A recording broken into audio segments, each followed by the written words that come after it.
Thank you all for being here. I cannot tell you how this makes my heart happy, so thank you all for being here. My name is Bené Larson. I work at NAMI, Utah. I oversee a statewide suicide prevention grant, and I co-chair our state suicide prevention coalition, which hopefully many of you have seen our Live On campaign, our Live On signs, our Live On billboards. That is our statewide media campaign for suicide prevention. But as our coalition, we have work groups that serve different populations, and one of which is our faith work group. And I co-chair the faith work group with Travis Bear.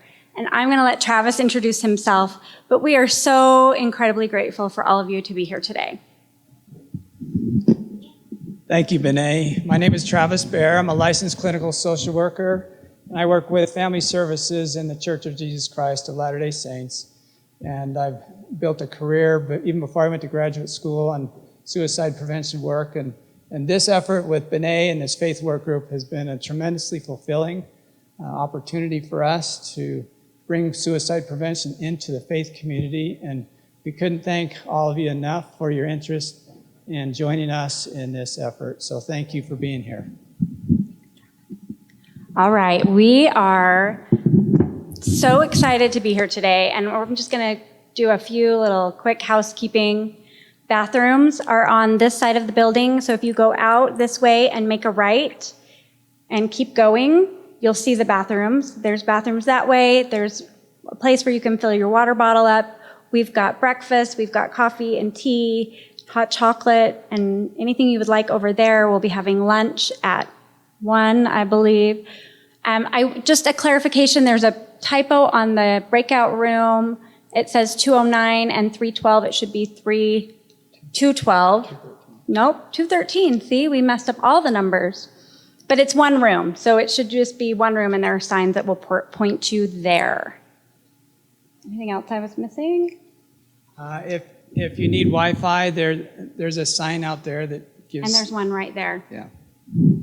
All right, and also, I want to welcome those who are participating with us online. We are so thankful for the ability we have to be both in person and online. So welcome to those who are online.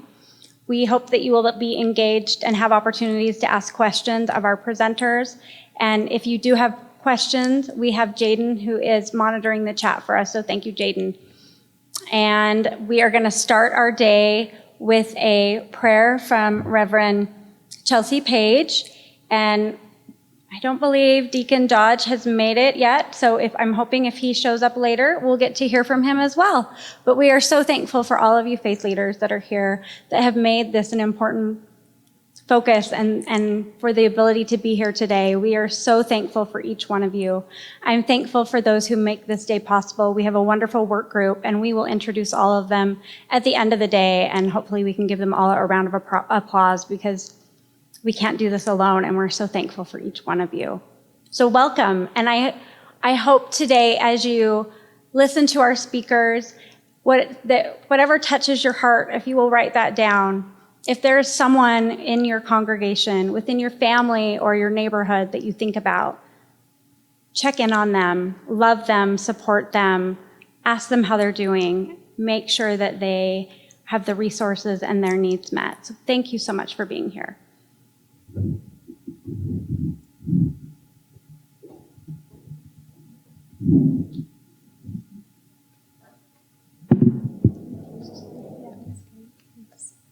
Good morning.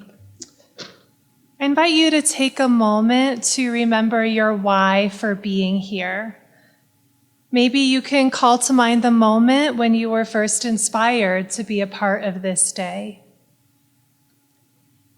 Perhaps there is someone you have lost who died by suicide, or someone you know who has been shattered by suicide loss.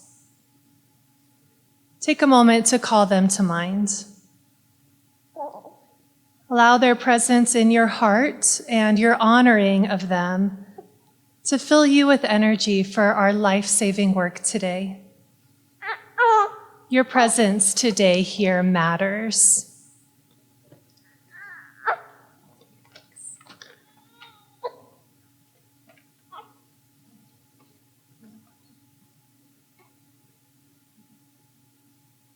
Thank you.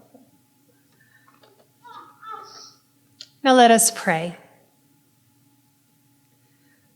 Holy One, we come before you today because we envision a world in which no one dies from suicide.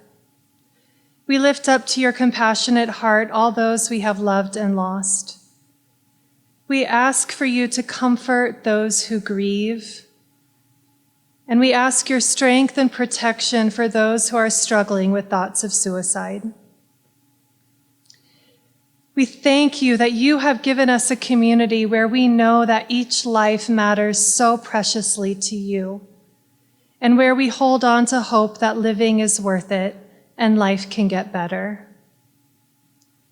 Help us through our work today to become more powerful and effective advocates for suicide prevention, tearing down stigma and connecting people to help and hope.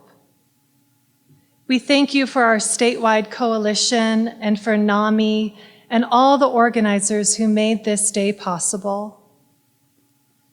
Please help us find our way into a world where everyone gets the help they need to feel connected and safe.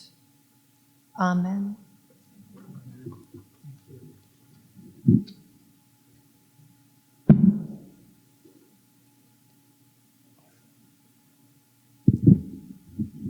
Benet and I are kind of winging it a little bit. But again, thank you and appreciate that prayer, Reverend Page. And I love the reference to how each life is precious to our God and Father of our spirits and souls. So thank you. We are so excited to have our keynote speaker here with us. We feel so lucky to have Dr. Lisa Miller. And when her name was presented to our work group, we said, well, we won't be able to get her. But then we thought, well, let's swing for the fences. And so we're so grateful to have her join us from out of the University of Columbia. And she has some very unique training and expertise that she's here to share with us. And so not only does she have some amazing neuroscience to share, but she has an amazing spirit to share too. So thank you. We'll turn the time over to Dr. Miller.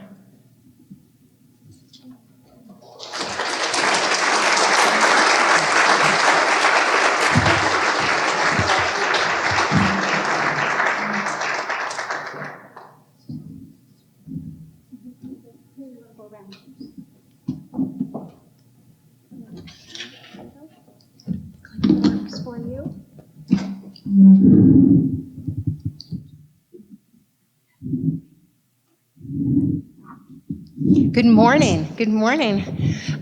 Travis Bear, Benet Larson, thank you for this beautiful invitation. Thank you for being here this morning. I am so grateful to be able to share this body of science on spiritual life and its profoundly life-changing impact onto the rest of our lives. My greatest hope, and we're going to take a break in the middle and a break at the end, is to engage in discussion at your table and discussion in our full group, because we are collaborators. This is, of course, a moment of all hands on deck, and to come together in a professional community working together is a great opportunity for those in our care. So I'm so grateful to be here now. I'm coming to you as a 20-year-plus professor at Columbia University, a clinical scientist. I work in MRI studies, genotyping studies, epidemiological studies, and I also started at the Spirituality Mind-Body Institute at Columbia University, which is a foundationally spiritually grounded psychological training for people in mental health and wellness service. We have people from all over the world. So a few years ago, someone wrote and said, I'd like to come to the Spirituality Mind-Body Institute, but I live in Puget Sound. I actually have 3 kids in Cairo. My family is ensconced in Beijing. Can I come? And in the spirit that we are one world under who I call God, I said, by all means, we'll restructure our university to welcome you. And we now have a hybrid model, and I hope that you'll join us for our open and free events at the Spirituality Mind-Body Institute at Columbia University Teachers College. So let me start, and I'll hope that you will perhaps recognize a great amount of what I share as mirrored in science from your own experience, from your own expertise and wisdom and training of years. And this might both be some form of witness onto that which you've experienced as healers and guides. It also has been my experience that science can be a very helpful tool in making institutional transformation. So the science that I'm sharing with you here today was used in a 3-year collaboration with the Pentagon in the Spiritual Readiness Initiative to put the spiritual core back into whole soldier formation. You are innovators, you are the leaders in your bandwidth of professional expertise. This, I hope, is one more lens or one more arrow in your quiver. So let's start. Spirituality and religion. So who here says that you would consider yourself in your own journey to be a spiritual person? And who here would say that you would consider yourself in your own journey to be a religious person?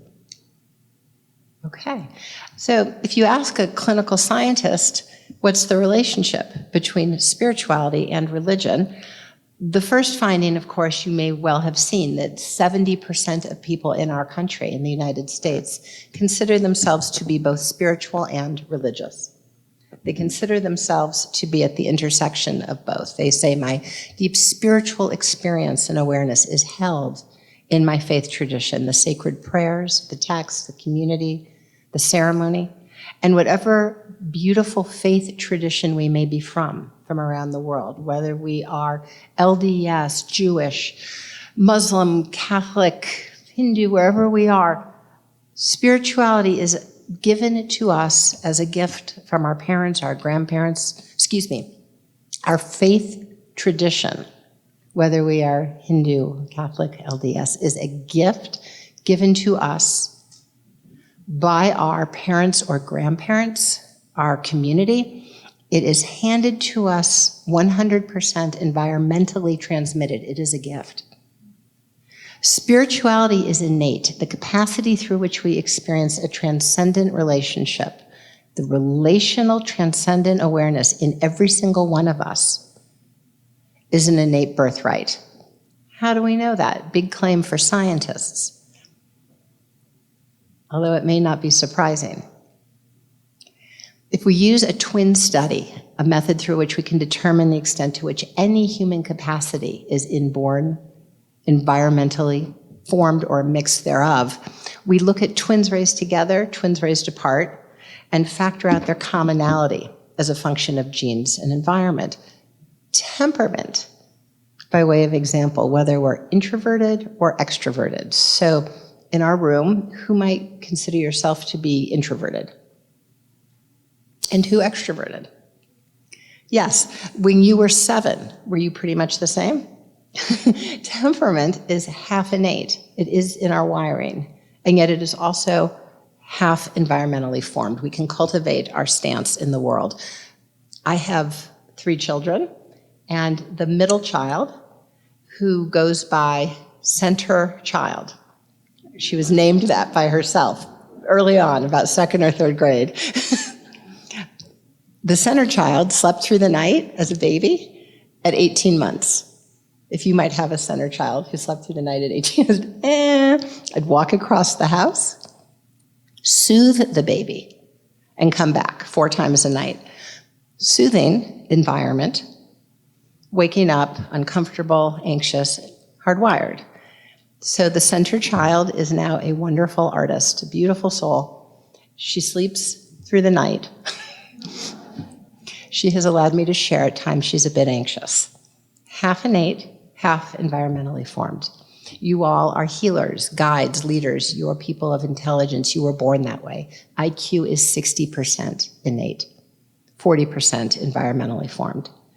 The capacity through which we experience a deep, dynamic relationship with God, our higher power, whatever our words might be, Hashem, Jesus, Allah, whatever our rich embrace has helped us to see, feel, and know more clearly, held in language, held in practice. Our innate capacity is 1/3 innate.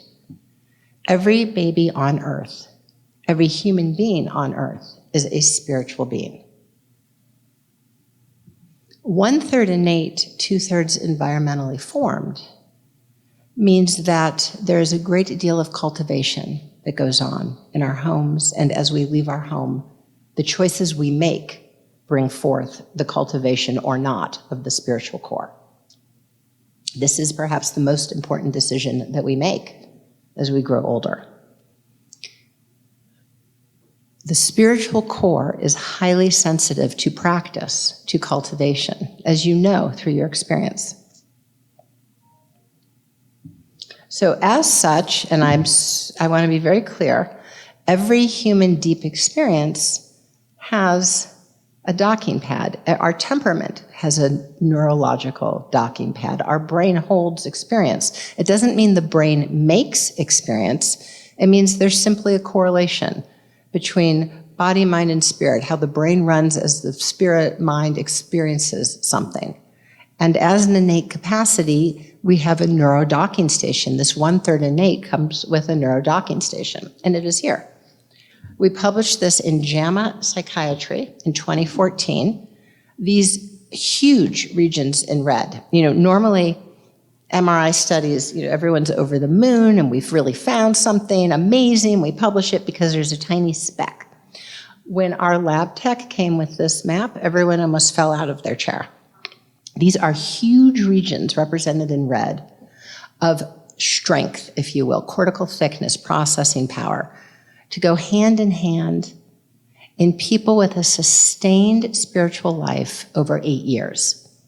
We came to them on day 1, we came back 8 years later, and at both times they said, my personal spiritual life is highly important to me. I turn to God for guidance in times of difficulty. When I have a tough decision to make, I ask, what really does my higher power want me to do? The lived, dynamic, felt relationship, relational transcendent awareness, day in and day out, goes hand in hand with a strengthening in the regions of perception, reflection, and orientation, the parietal, precuneus, and occipital, which means I can be in the same house, on the same cul-de-sac, in the same family, with the same job, and it all looks different looking through my red brain. This is our lens onto the world. I see more deeply, I reflect more profoundly, I see into the deeper nature of life. It becomes the go-to place. And once again, to remind us, whether I get there through the prayer that my mother taught me or the prayer that your mother or father taught you, we are going to the same spiritual brain. We all have the opportunity to awaken our birthright. There is one spiritual brain and everyone has it. Now, of course, we can strengthen it, as we just saw, 2/3 environmentally formed through practice and reflection and service. And of course, there's natural human variability, as there is in anything. I tap to music, and I have friends who play music. Math is beautiful to me, and my daughter has asked me not to talk about it. But we all have this capacity, and it is there. Now, why is it particularly germane to us today that this body of science be put into the center of a statewide, nationwide initiative for prevention of suicide, for prevention of addiction, to get upstream of the diseases of despair? Well, you know, as healers, as guides, that we are in an epidemic. We're in an epidemic of the diseases of despair. It is true in every decade of life. It is pressing most forcefully onto the emergence of Gen Z, 18 through 25-year-olds. The rate of death by suicide, as you know, rivals the rate of death by auto accident in high school. So I'm 57. When I was 17, 40 years ago, I didn't know anyone who'd attempted suicide. I know many people. My children know many people. It is now an epidemic. It is not by cancer or COVID that young people are dying. It is by suicide. You are the most important people in our country to reverse the epidemic. Traditionally, we've located diagnosis strictly at the level of the individual. We say, oh, she meets criteria for dual diagnosis. He has recurrent MDD. But when half of Gen Z reports at least a moderate, and I mean clinically moderate, so intrusive and upsetting level of a disease of despair, we can no longer implicate and focus narrowly on the individual, but instead need to think about the cultural air and water that is subsuming young people. So that across the full arc, from treatment to prevention to wellness to formation, we might work as a community to change the two-thirds embrace. How did we get here? How did we get here? Again, 40 years ago, I didn't experience this. Well, I'll tell you a story of my youngest child when she was in middle school. My youngest child in middle school came charging up to me with this. And she said, Mama, you've got to look at this, Mama. This girl right here, Mama, quick, we've got to do something. She's going to kill herself. She says she's going to take her life. And so we sit down and we read a social media post. And it says, I'm in terrible pain. I can't take it anymore. It's been 2 months. I've never been in pain so long. I'm taking my life. On social media. So there was a chain of responses from her peers. What might you imagine those said? Kill your parents? Get help? This will pass? You go, girl. No one can tell you what to do with your life. It's your life, it's your choice. There has become in the air and water of our culture a desanctification of life. It's your life, it's your choice. You're in pain, take your life. There's a desanctification, there's a thinning. There used to be an iron door. You didn't even think to rattle that. There's a different cultural landscape. So the science I'm sharing with you now is reason for empirically grounded hope. There is so much reason for hope, and not because it'd be nice to hope, or I want to hope, but because we have before us the greatest resource within humanity and beyond humanity, which is the spiritual core. Any innate human capacity has a developmental arc. So one day when I woke up at about 42, literally within a matter of a week or two, I needed reading glasses, right? I could see like an eagle, I could see up close, and one day I couldn't see, and my student said, Dr. Miller, do you think you might want reading glasses? One day, I'm like, what? I have gray hair one day? Do you remember sophomore year when you came back in high school? After freshman year, everyone went away for 3 months, you came back, and half the class had shot up 4 inches, right? Their developmental trajectories built into any human innate capacity.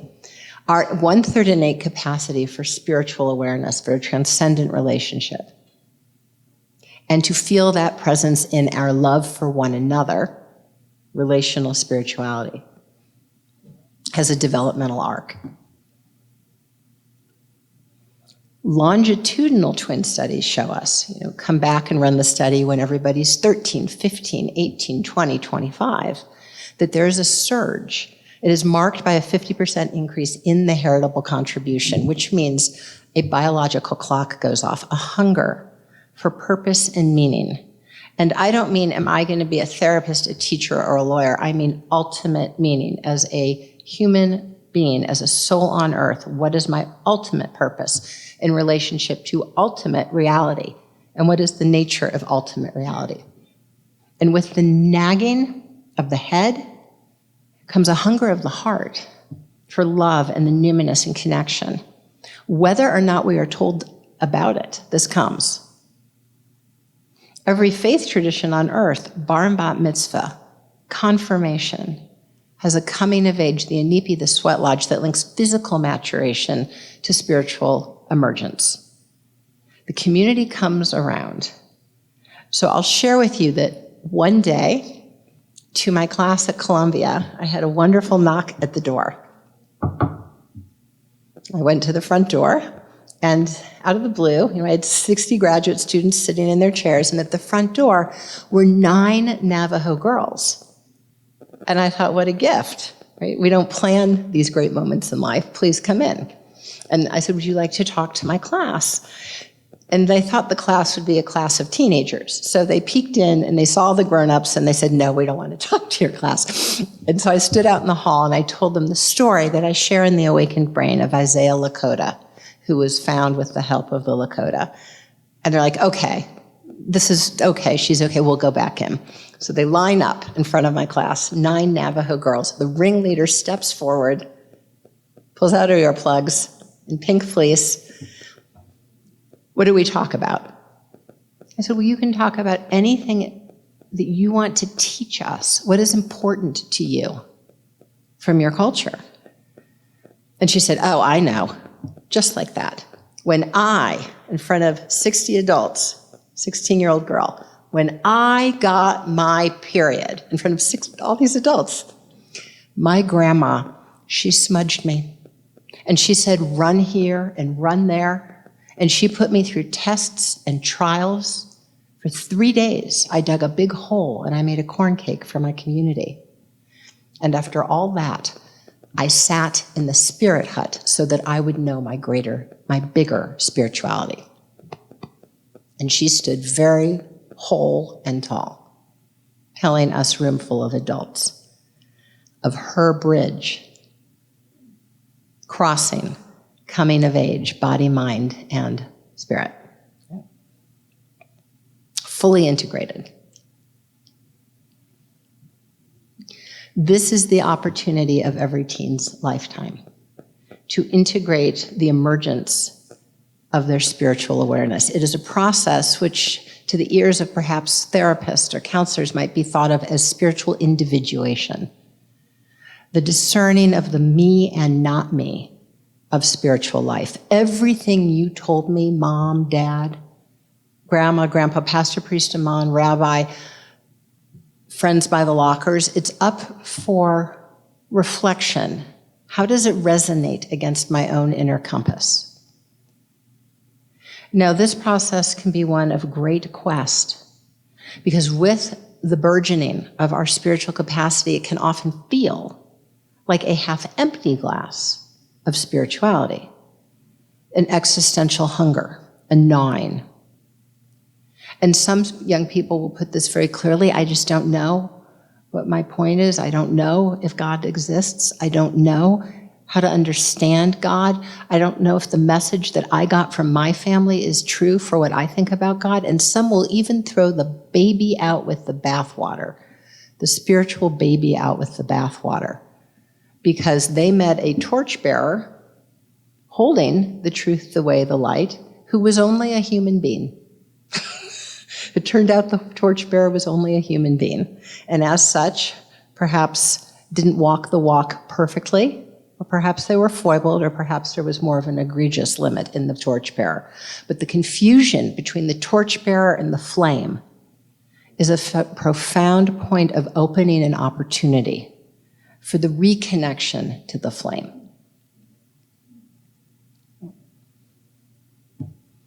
This is the opportunity of their lifetime. Developmental depression, the frustration of discerning their own spiritual awareness, their core, and how that takes hold into the integration with their life. So I'm going to share with you now a practice. There was a gentleman who lived not far from here, who I met years ago. I have a long, deep love of Salt Lake and the surrounding areas of Salt Lake, Sandy and Provo. I have many dear colleagues. My best friend is LDS, with whom I went to high school and college. Long running relationship. And I'd say this was about 12 years ago.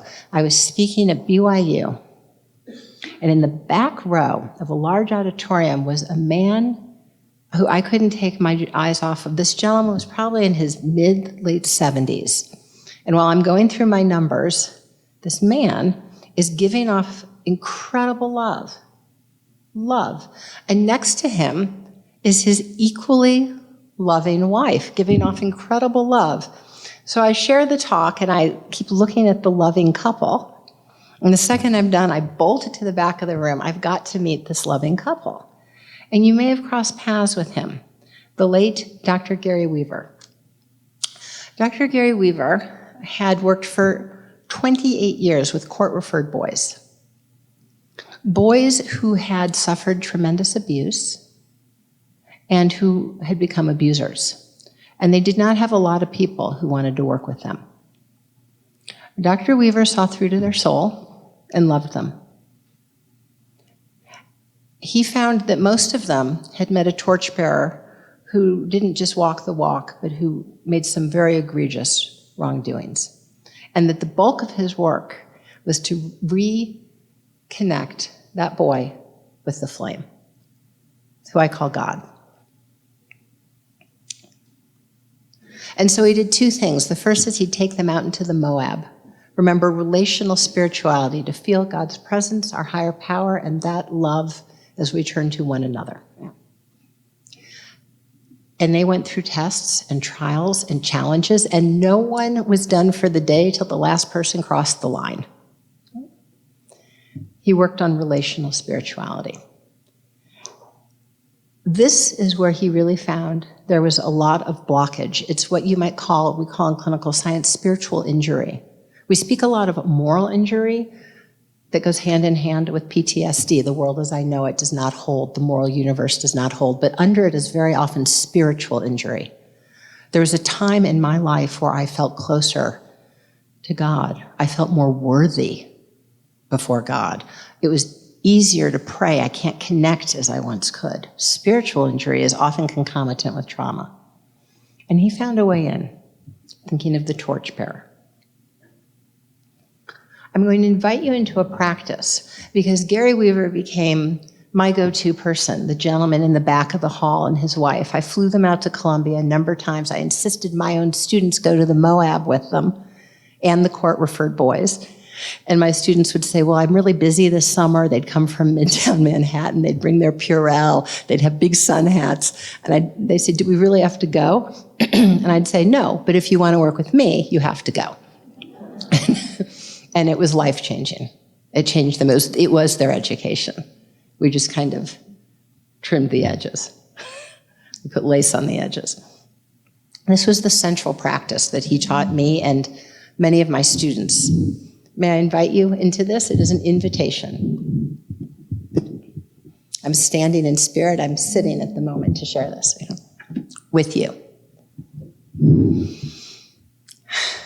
I'm going to invite you to close your eyes and open up your inner chamber.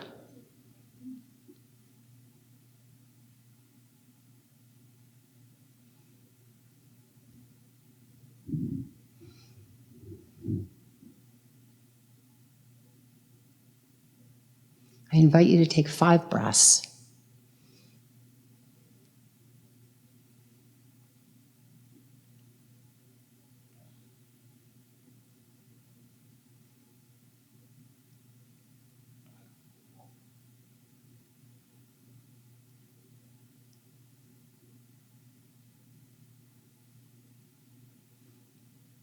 I invite you in your inner chamber to set before you a table. This is your table. And to your table, you may invite anyone, living or deceased, who truly has your best interest in mind. Anyone, living or deceased, who truly has your best interest in mind.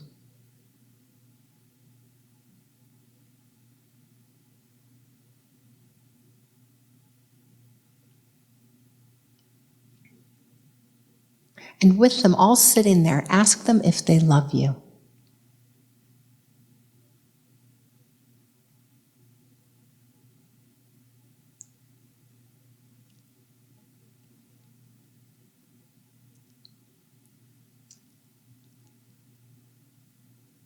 And now you may invite your higher self, the part of you that is so much more than anything you may have done or not done, anything you may have or not have. your true, eternal, higher self, and ask you if you love you.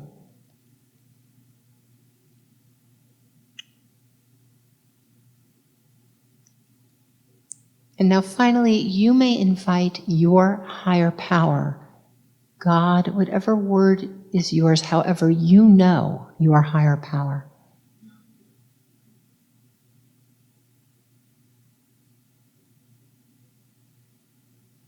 And ask if they love you.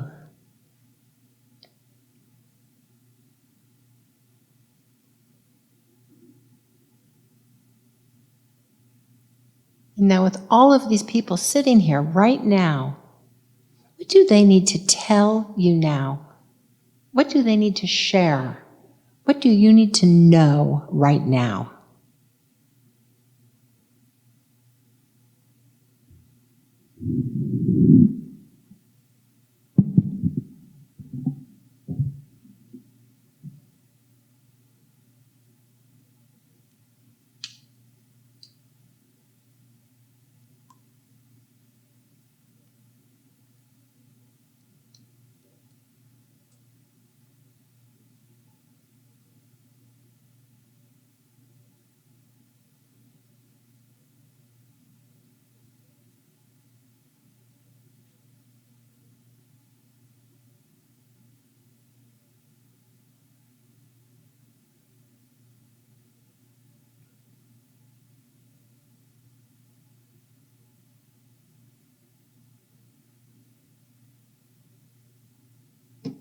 When you're ready, I'll invite you back.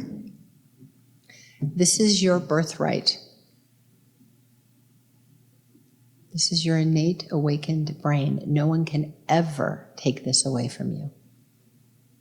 No matter what happens or who says what along the way, this is your direct connection. It's your birthright. Who shows up may change depending on where we are in our journey, and we can ask what is on our heart. That our ancestors walk with us, that God has us loved and held, that we are guided, is a quarter-inch away in our perception to be able to see into the deeper level of life. Council holds all forms of relational spirituality, of which we're speaking now. There may be others, but of which we're speaking now. Yeah. When the spiritual core is formed, and the young person is 20, 30, 40, 50, 60, 70, 80, they can always get back. We have myelinated the tracks, paved the highways back to our birthright. And no matter what we've gone through, we can still always get back. This is our birthright. And as we strengthen the spiritual core as the hub of the wheel, this is not one more strength. This is not one more asset. This is the central organizing principle, the hub of the wheel, the conductor of the orchestra, to organize and synthesize and elevate. There is nothing in the clinical sciences as profoundly protective against the diseases of despair. So a teen, a standard deviation above as compared to below the mean, and a tendency to say, I turn to God for guidance in times of difficulty, whether through prayer or meditation or through the council visualization, which was a gift from Gary Weaver that we just shared now. A standard deviation above is compared to below the mean, and I turn to God for guidance in times of difficulty. Nature is a sacred home. When I have a tough decision to make, I ask, what really does my higher power want me to do? These are all referenced in the back of the Awakened Brain, so you can go on Google Scholar, or Medline, or PsycInfo and pull it up. Is that 80% decreased relative risk of addiction using DSM criteria going through the window of risk for the lifetime course of disorder, the trailhead. So I ran an article that was so small you could barely see it. It was about the size of a thumb drive in the New York Times, I don't know, 15 years ago. And I said, we know that 2/3 of people to recover in AA and NA do so through a spiritual awakening. Half spontaneously and half through chipping away at it. We know that there's an 80% protective benefit of a strong spiritual life against onset of addiction in young people. Can't we get ahead of this? Can't we get upstream and help our young people in formation as they start to use and use more heavily in disrupting the intergenerational transmission of addiction? Because we also know that if I, as a mother, we did a study and showed that amongst mothers who were opiate addicts, while 70% of our country says spirituality is important to me, amongst mothers who struggled with opiate addiction, what might you imagine is the rate at which they say that? My spirituality is important to me. 4%. That's tremendous suffering. Yeah. What about their children? Mean age 11. Are they at 4%? The national rate is 70. The children are in the mid-30s, about 35%. There is still a great deal of spirituality in the child, their natural birthright. Can we reach in there at mean age 11, which of course is the age of picking up, starting to drink, starting to use cigarettes? So we looked at that and we found that if that child has one deep mentor, loving, committed adult who shares their spiritual life, a grandparent, an aunt or uncle, someone deeply loving and committed to that child who shares their spiritual life and the torch is passed, there's an intergenerational transmission of spiritual life. The child, first and foremost, will turn to the healthiest form, the most vibrant, authentic form of spirituality. The child is a knower. There's selective spiritual socialization. The child's not a blank slate. Take the torch. They become concordant for spiritual life, and that child is 90% protected against picking up at mean age 11, which is the start of the cascade. So a spiritually grounded, committed, loving adult, someone who the child's going to see when they're 11 and 15. So I published this tiny article that one could so easily have passed over, barely see, and it, and the New York Times received hundreds of rageful skeptics. You know, how could this be? Spirituality is, how did they put it? Substance abuse is biological, right? So that was someone who'd yet to know that science has shown that spirituality, of course, also has biological correlates. That was sort of a 20th century view. Illness is biological and spirituality is something we don't really know about. No, we have used now the scientific lens to look at spiritual life, and indeed it has biological correlates, and they are actually protective against addiction, depression, and suicide. So that is an outdated argument. That's fine, we didn't know that 30 years ago, but now we do. Now we do. 60% at decreased relative risk for recurrent depression. So we talked about developmental depression, the struggle through which perhaps a first heartbreak or a loss or a trauma leads the young person into an opportunity to develop a spiritual response to suffering. And if that stance is set up, they become protected throughout the ensuing decades because there is a spiritual response to suffering available to them. If you cultivate in treatment a spiritual response to suffering in someone 16, as you know, it is both treatment and prevention against the next unwanted life event at 18 or 25. 70% less likely to take dangerous risks, so jump out the second-story window at a party, drive 90 miles an hour, which is, of course, a form of a disease of despair. And in our epidemic, the rate of death by suicide rivals the rate of death by auto accident. Right? There was a 62% decreased relative risk of completed suicide that went up to 82% when spiritual life is shared, both forms of relational spirituality. When spiritual life is shared. That was found in a meta-analysis, a study of studies, 2,000 tragically completed suicides, 5,000 matched controls. 82%, we have the antidote to our pandemic. If I said there is this little pill, and just like melatonin or Prozac or vitamin C, or Wellbutrin, you can give this to your child and they are 82% protected against taking their life as we go through the tidal wave of a social ecology that has desanctified life. 82%, I mean, every parent would line up in the pouring rain outside of a Walgreens. This is our birthright. This is our birthright. When we realize the center of who we are. Let's look where the rubber hits the road, because as you know, very often addiction and suicide, deep depression, go hand in hand with trauma. So here are 3,000 plus people. This is a study by Tsai and colleagues. Again, all this is referenced in The Awakened Brain. So in The Awakened Brain, in the very back are references, and this is their TSAI. 3,000 plus people. These people are vets who were all in combat. Every single one of them, to be here in this study, has PTSD. As we go out the x-axis, we see more and more and more trauma. More sleeplessness, more anxiety, more flashbacks.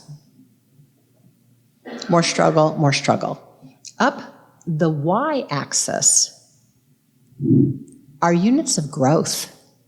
More struggle, more growth. More struggle, more growth. More struggle, more growth, until we're so flooded we need support to grow.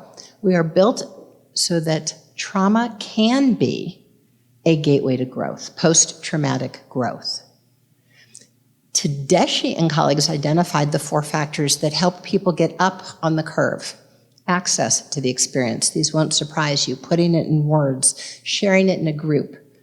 And the 4th is then shining the light of a spiritual awareness onto that very experience, through which is a rearrangement of awareness, a rearrangement of meaning. And then I saw we both could be forgiven.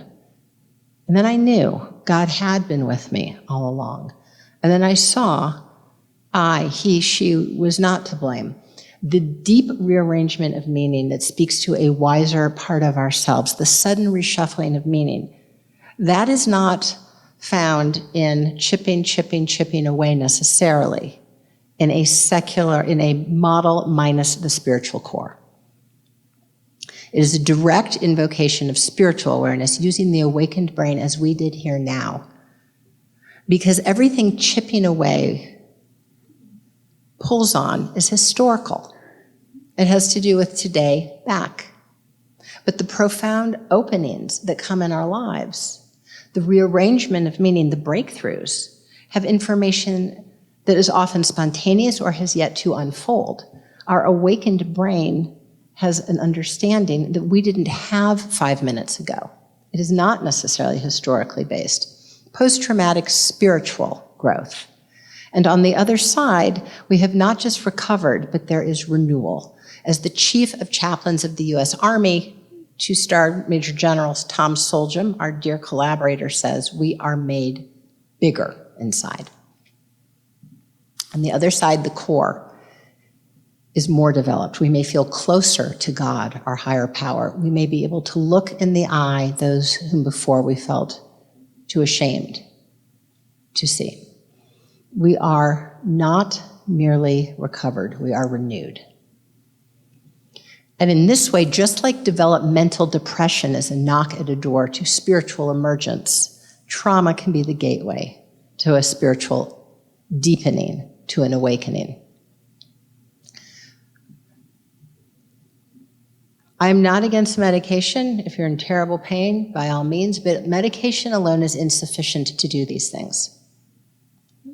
And I know many people who've been on medication for decades who are struggling in their 30s and 40s and 50s to do these things. You can be a guide. I think of you as ambassadors, showing them around a sacred landscape, a sacred land, strengthening their seat of awareness. So if we might, may I invite us to take a pause, and I invite you first, shall we do full group, or small group, big group? What do you think? Okay, shall we do a few brief questions and then we'll do small group, okay, at our tables? Yes, please.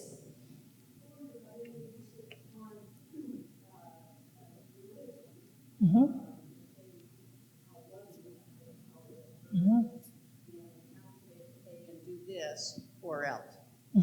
Thank you. So what I can say as a clinical scientist, I can share two things. We looked at this universal spiritual brain that we know is both innate and goes hand in hand with profound life-changing protective benefits against depression, addiction, and suicide. So I can answer your question as a clinical scientist and tell you that we are endowed, when we looked in these are structural differences, permanent brain changes. We looked in the functional MRI, the movie camera MRI, to see how we were using our brain in moments where people were in deep connection to God, to their higher power. And we looked at people live action in a state of transcendent relationship. Some of them, again, were Hindu, Muslim, Christian, Catholic, Jewish, spiritual but not religious. They said, Mount Rainier is my cathedral. Yeah? The ocean, Glacier National Park. They all had the same neurocorrelates, and they were, this is getting to your question, 3.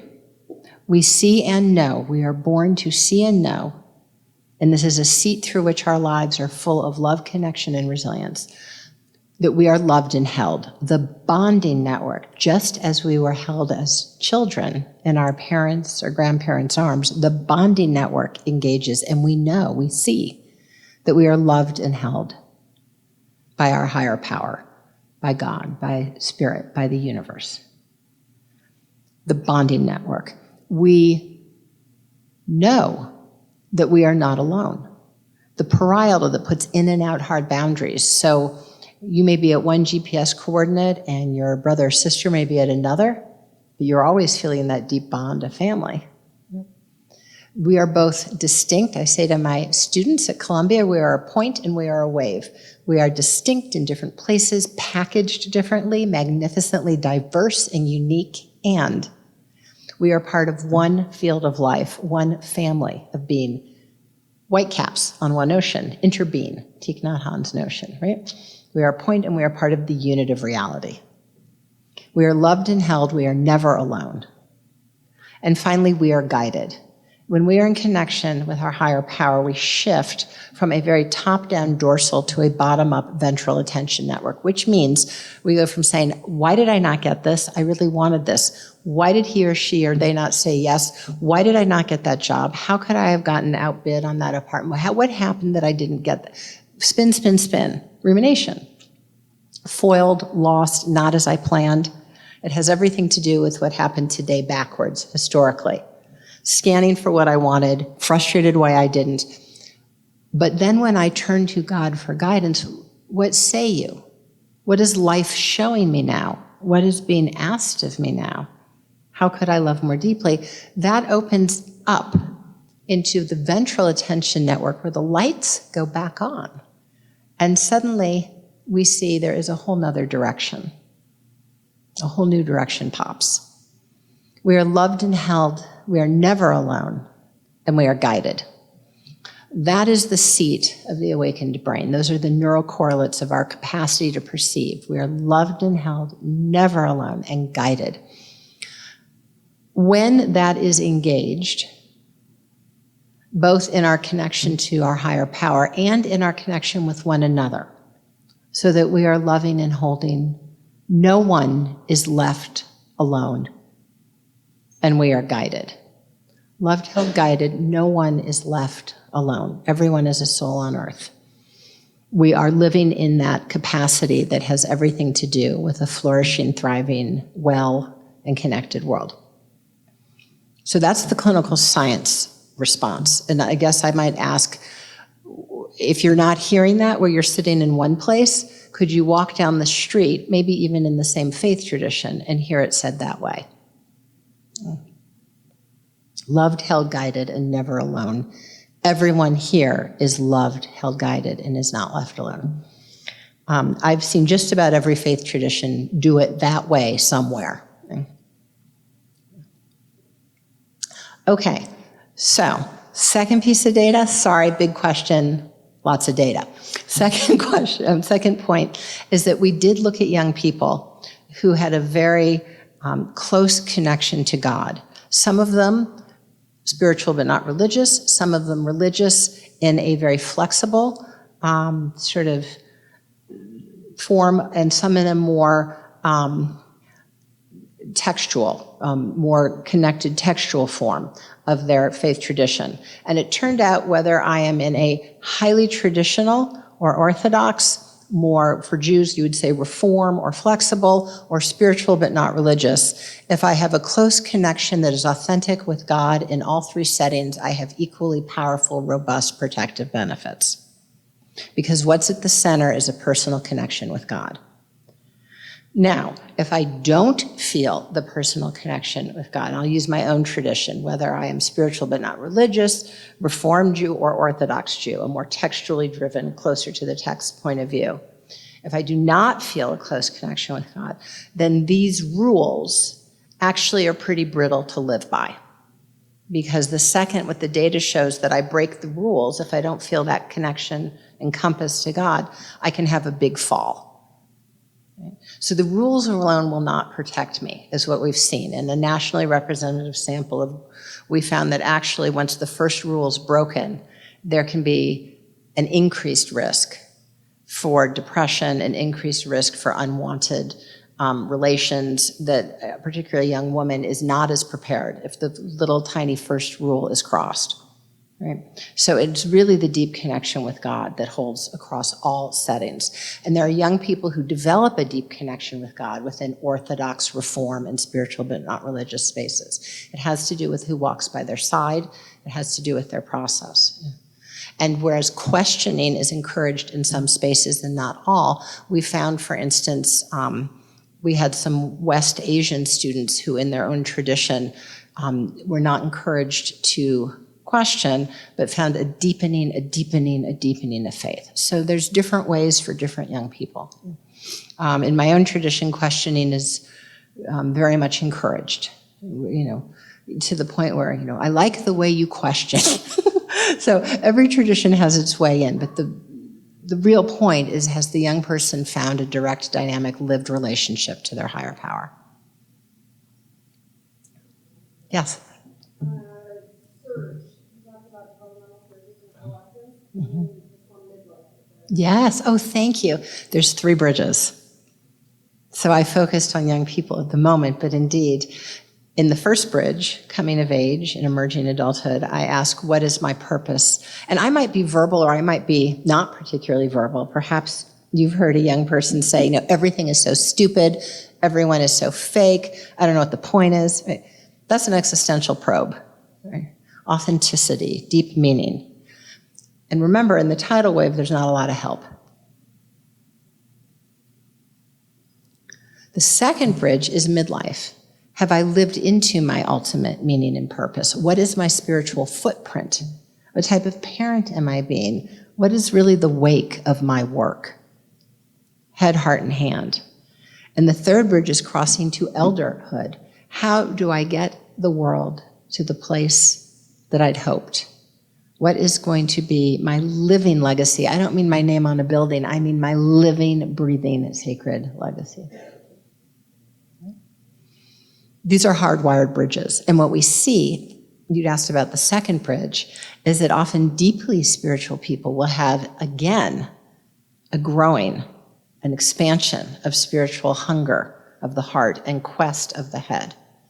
These bridges are foundational. Remember, this is our hub. And so as you suggest, this cannot be ignored. And profoundly spiritual people, all of us, every single one of us, can have a growth that feels, again, like a half-empty glass of spirituality. There is existential longing and despair and confusion. It is often mistaken at a far less profound level. Midlife crisis, right? Affairs, Ferraris, mistakes, decisions that are poor decisions, people blow up their business, right? This is actually a spiritual hunger. And only like spiritual injury and coming of age on bridge 1 is engaged by a spiritual connection. What does God tell you now? What does your inner wisdom say? What is life showing me now? Moving from what do I want, how am I going to get it, to what is being revealed. The knock at the door of developmental depression so that we can be prepared to inherit the next mantle of our lives for ourselves and those around us. As parents, as healers and guides and teachers, as leaders. So again, my dear colleague, Tom Soljam, Chief of Chaplains, walks the top floor of the Pentagon to see if there's anyone in a deep state of decision who would like to make a spiritually grounded decision. And it won't surprise you to hear, I've been to 30 posts across our country, Korea, Europe. Every commanding general I met is a deeply spiritual and usually religious person.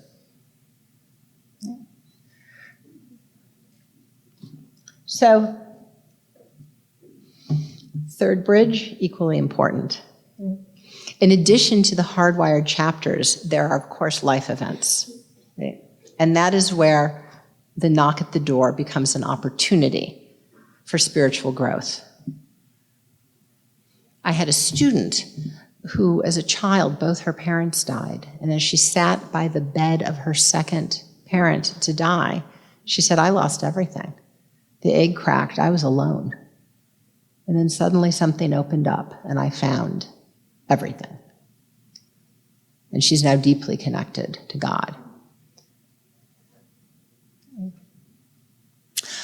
Other thoughts? Other reflections? Yes?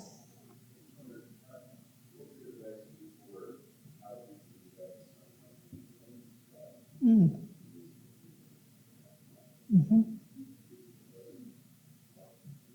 Mm-hmm.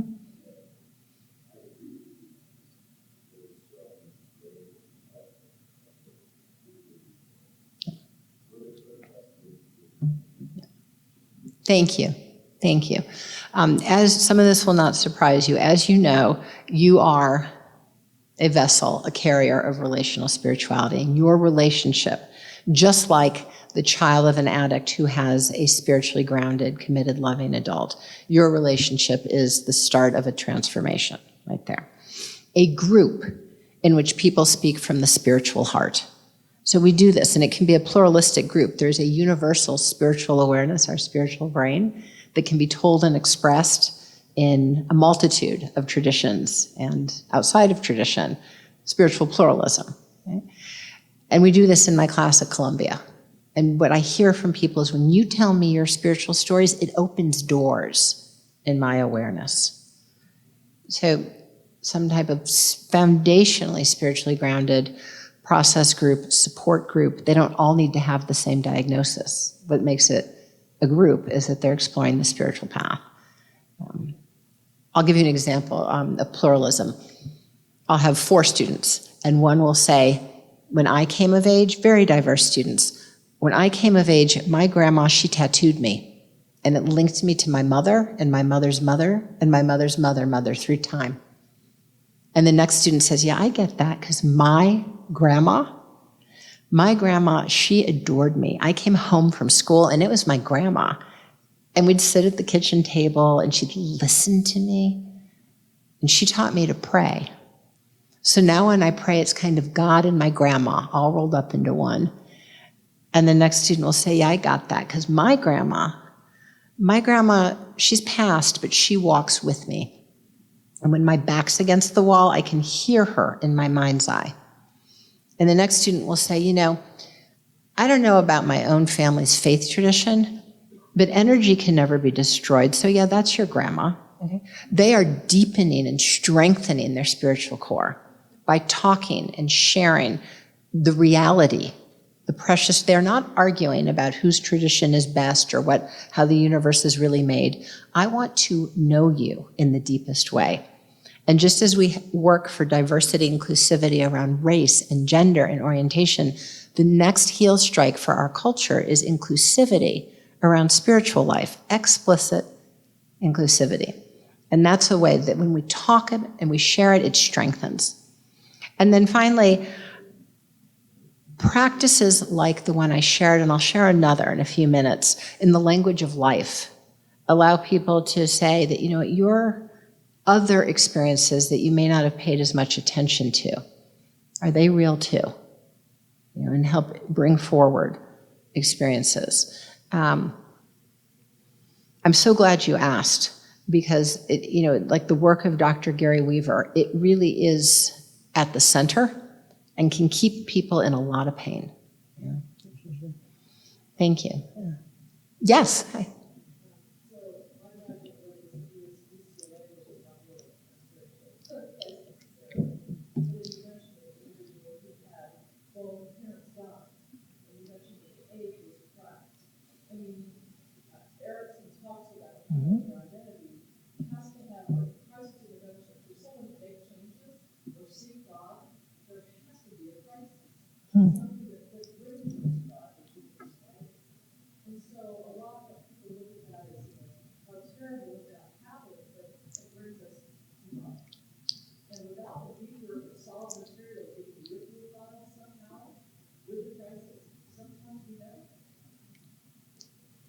Thank you. Thank you.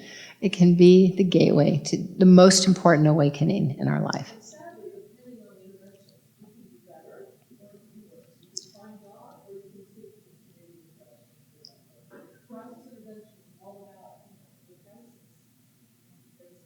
Right. So thank you for that. And in fact, in the late 90s, I thought I saw a lot of iatrogenic harm by foreclosing a spiritual response to suffering, often through omission, but sometimes through directly disavowing it.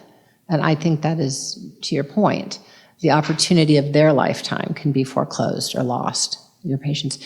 I started out in the 90s on an inpatient unit in New York, and we had patients come in for 2 months, they'd leave, and 6 weeks later, they're back.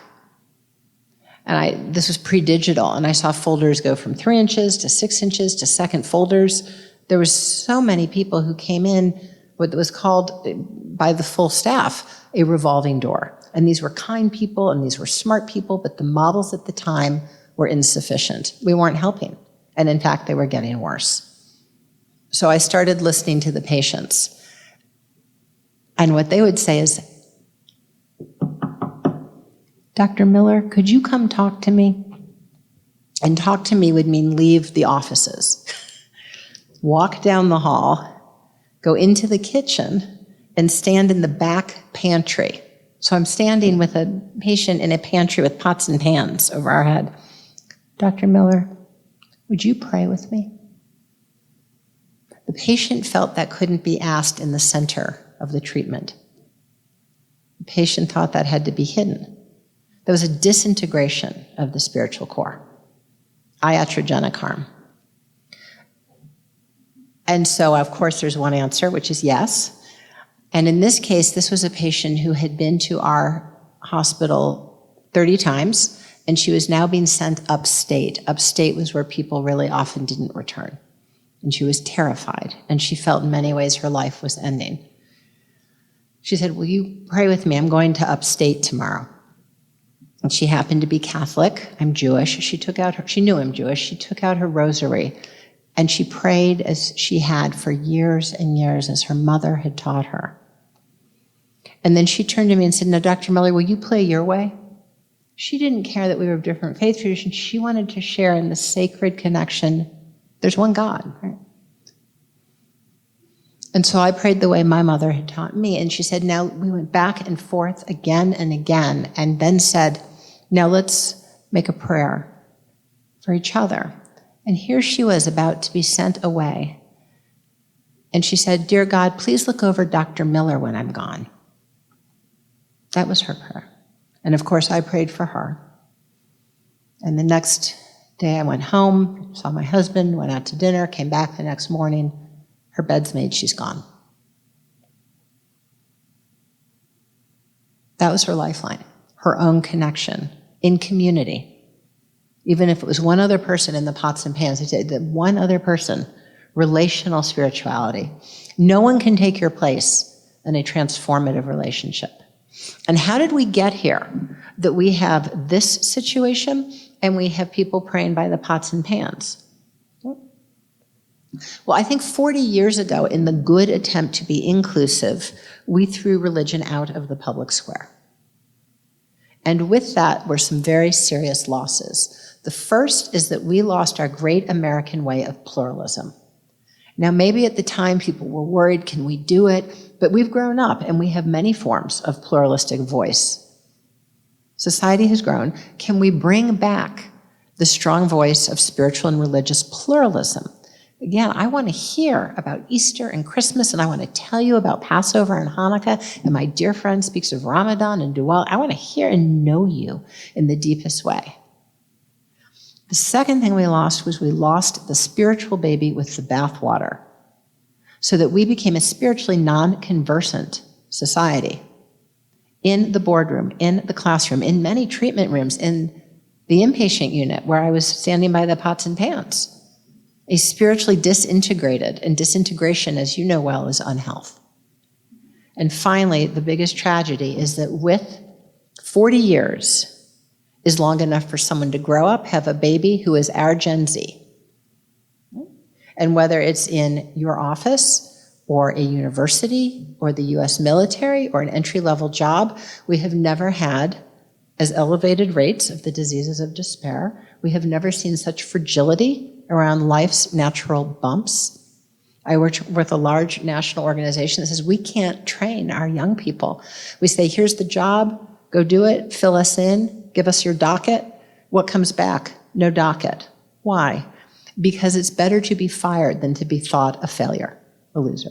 Such fragility. Basic training has changed to meet young people where they are. We've changed. Things that I never thought I'd have to teach, I do, because that's my job. I'm a teacher. Diseases of despair, fragility, and a tremendous challenge with relational ethics. So I now teach things, at a graduate level, like, when you tell the truth, it makes me more able to give you leadership responsibilities. But when there isn't the truth, it makes it harder to give you leadership. I'm teaching don't lie. So these three things go hand in hand, and they all boil down to the spiritual core. I'm so glad you asked that question. Thank you. Dr. Miller? Yes. We have questions online. Great. Can we have one of them answered? The first question.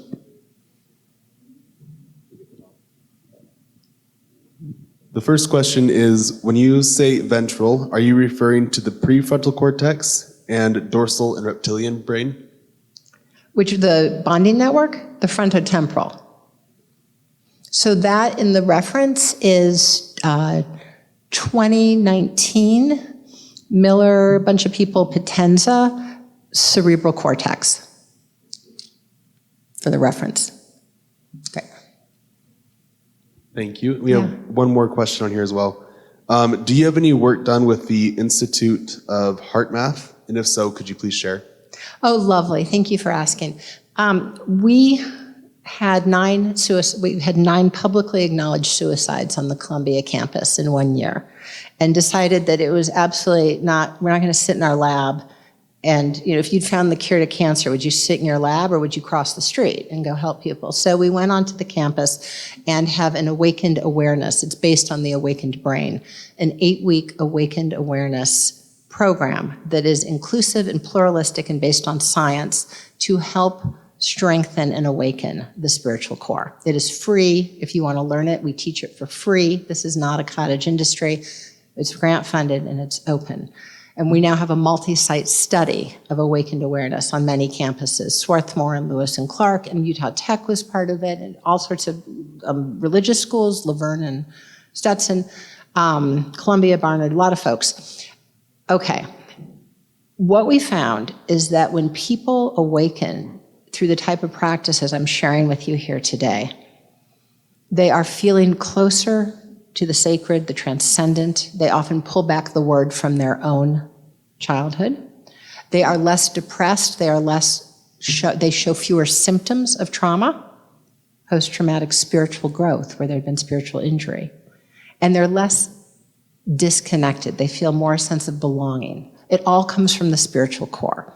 Concomitant with that, we used the heart math measures and found that there was greater confluence. There was greater connectivity. There was according to the 3 leading indicators, and I can get you the reference, this study happened after the book, we saw improvement using the HeartMath method. So yes, thank you. Greater heart rate coherence. Yes?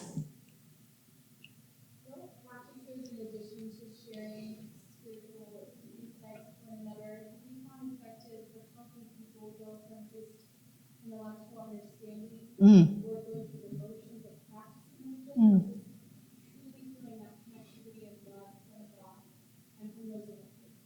Thank you.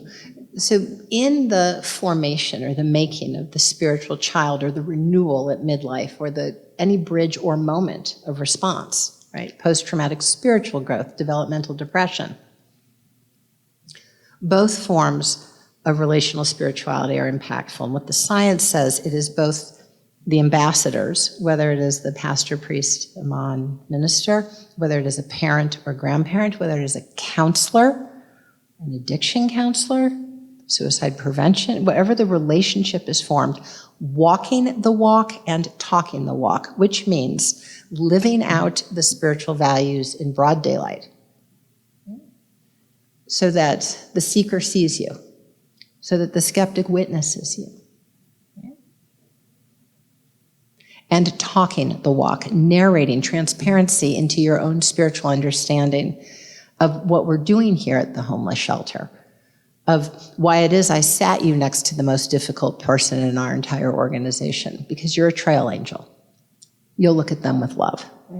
So walking the walk and talking the walk, the intergenerational transmission and formation, the community transmission and formation.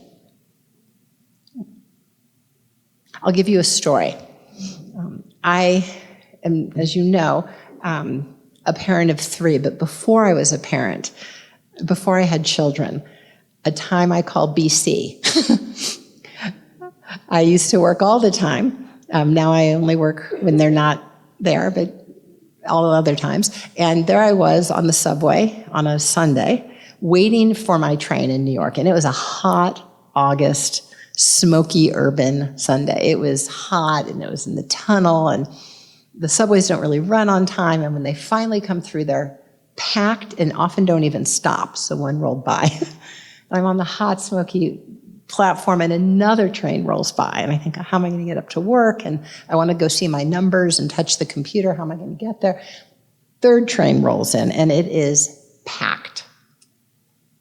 Packed. And I think, oh my, well, okay, but there is an open car. And I think, what a keen eye I have to find the open car. And I hop on the open car quickly to discover why, which is all of the riders have smashed down to the far end to avoid a very frustrated, ignored homeless man. And with each person to step on the car, he says, "Will you sit with me?" "Hey, will you sit with me?" I said. They turn their back and run to the other end of the car. He's completely ignored as if he doesn't even exist. Next stop, 86th Street, 96th Street, 103. "Will you sit with me?" Turn, walk. He gets more frustrated. "You want some of my lunch?" He's offering his lunch. He starts throwing his lunch across the car, and everyone really huddles together, ignoring the gentleman. "Hey, you want some of my lunch?" 125th, 145th, the door opens, and on walks a regal couple.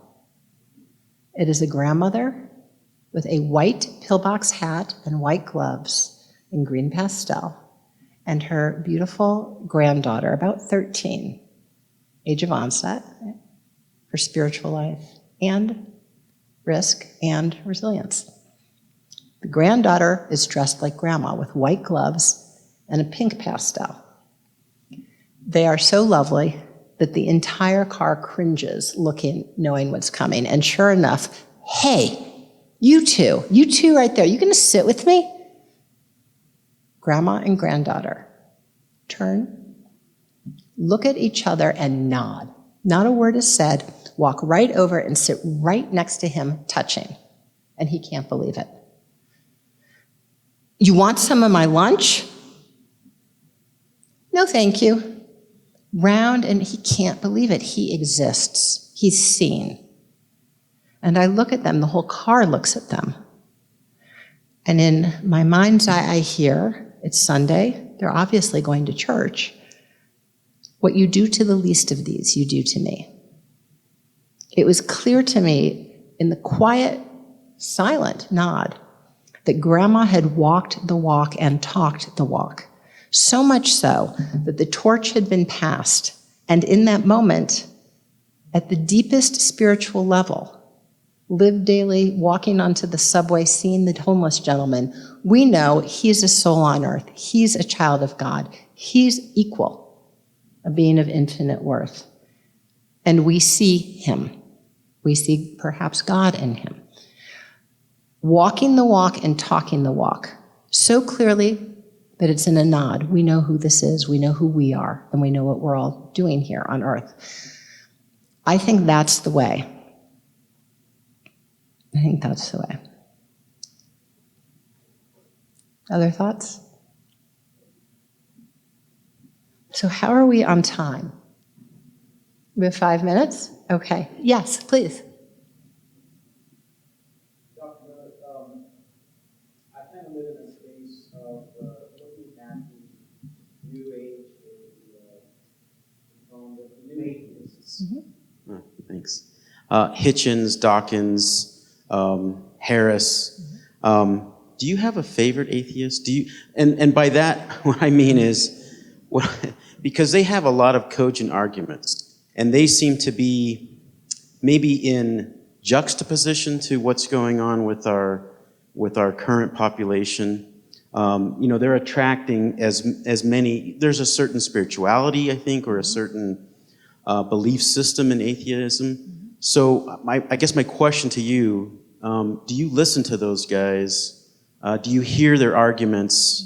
Because a lot of people are parroting them or espousing to them. Do you have a favorite or somebody that you like to hear that might be going contrary to what we're all talking about here and have a better platform or a better inroad to our populations of concern?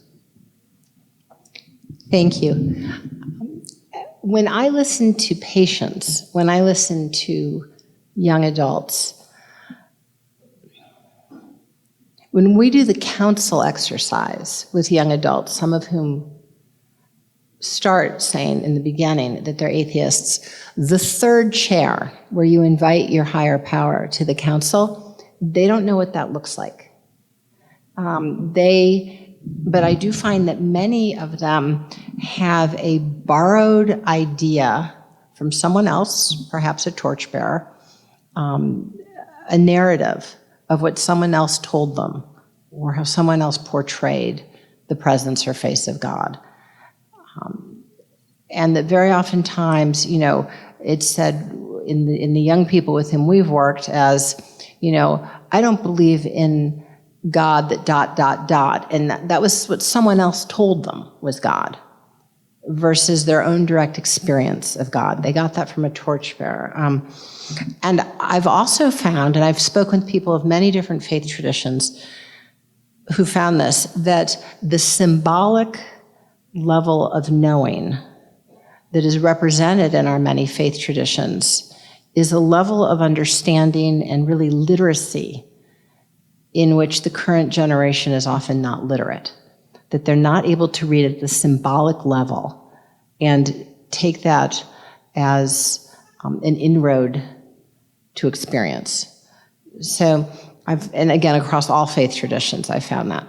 So I guess what I've seen in the young people who call themselves atheists is a struggle to figure out how to connect and use their awakened brain to be in a deep, dynamic connection with the force that is in us, through us, and among us, with the force that is loving and conscious. They don't know how to do that, and they don't know what to call it. That's what I found in my own work.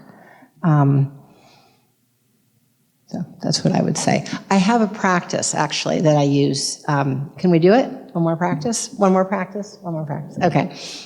Young adults like this a lot. particularly when they are struggling to access their own connection. And it has to do with the fact that they already are a spiritual being. So this is an invitation to explore how they've actually already been walking as a spiritual being. Okay, I'm going to invite you to take 5 breaths. Clear out your inner space.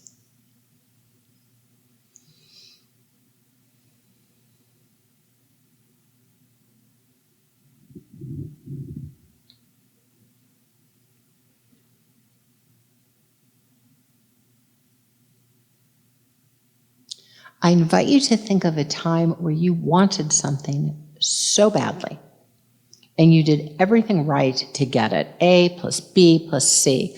It could have been a job, an internship, a school admission. It could have been him, her, them to say yes, to want to be with you, to partner with you. It could have been a place to live or something you wanted to do. You wanted it so badly, and you researched it, you strategized. It was yours. 90%, 99% in the bag. That red door was yours. You wanted that red door. Then as you go up to your red door that you've done everything right, you reach for the red door and it's stuck. You can't believe it's stuck because you have done everything right. A plus B plus C. You are shocked, you might be frustrated or aggravated, you may kick the door, but only because that door is stuck. You have no choice. You pivot 40, 60, 120 degrees, and over there is a wide open yellow door. You might have said you'd never heard of yellow doors. Yellow doors don't exist. A wide open, shining yellow door, and on the other side is someone more right for you. On the other side is a mentor who sees you as you had not even known yourself. On the other side is a job where you actually find something you love, a community where you belong. That yellow door was not what you had wanted. It was better, and better for you. That yellow door may have everything to do with who you are and where you are today. A great deal to do with how you sit here now. If you sit back and you think now in your chair of that stuck red door, big hairpin turn and wide open yellow door that has so much to do with who you are as you sit here now today. Was there anyone at that hairpin turn who gave you direction, information, told you a story, pointed you to the yellow door? It could have been a counselor, a therapist, it could have been a grandparent, a friend who for the first time told you a story, put something a different way. It could have been someone you met for 2 minutes on the bus, a trail angel pointing the way to the yellow door. And if you sit back now, here now further, stuck red door, hairpin turn, trail angel, and wide open yellow door that has everything to do with who you are and where you are today, how really in your road of life are the most important parts formed? Is it narrowly through tactics and strategies? Certainly we need to prepare, certainly we need research, but are there times where no matter how hard we push, there's an impasse? How much we want, there's a no. And is it possible that in those times a dialogue, what is life showing me now? What is life revealing or asking of me now? Maybe less about radical control and more about a deep relationship with the force through life. And finally, way back in your chair, stuck red door, hairpin turn, trail angel, wide open yellow door, where in your journey is your higher power? Where is God? Where's the force in and through life? Is life loving, holding, and guiding? Does life never leave you alone? Is it possible you've been on a spiritual path all along?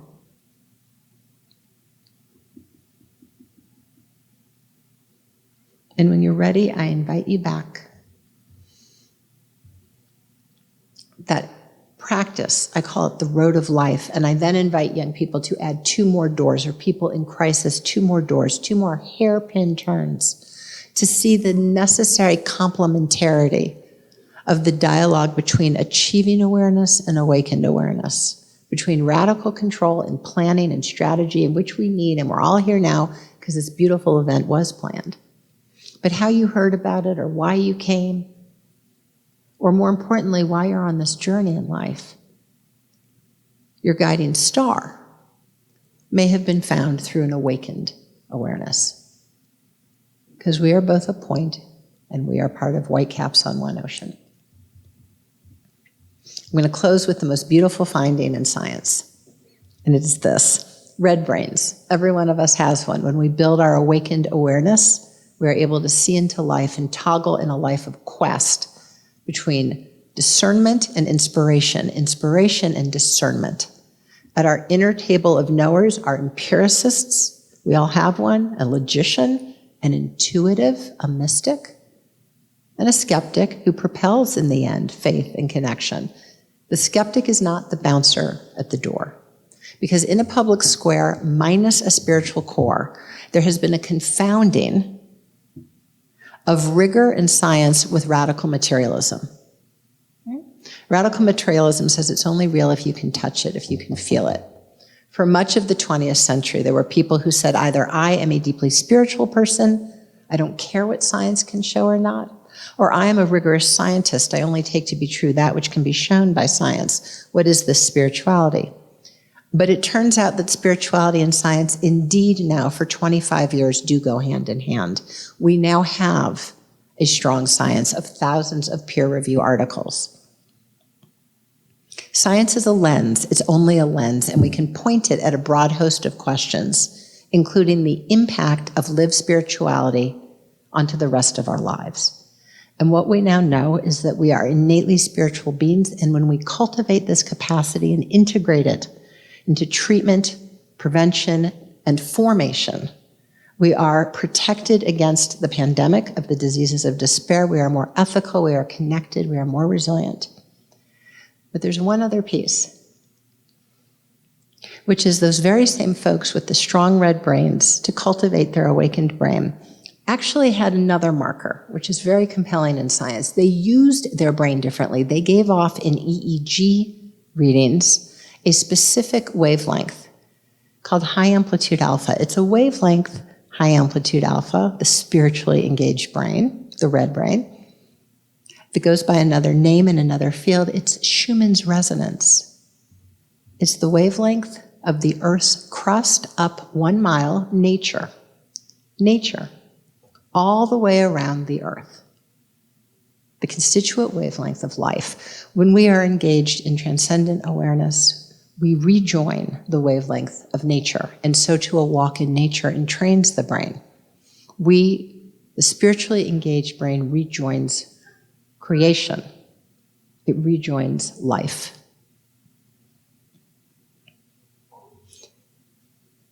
This is who we are. We are invited to the kingdom.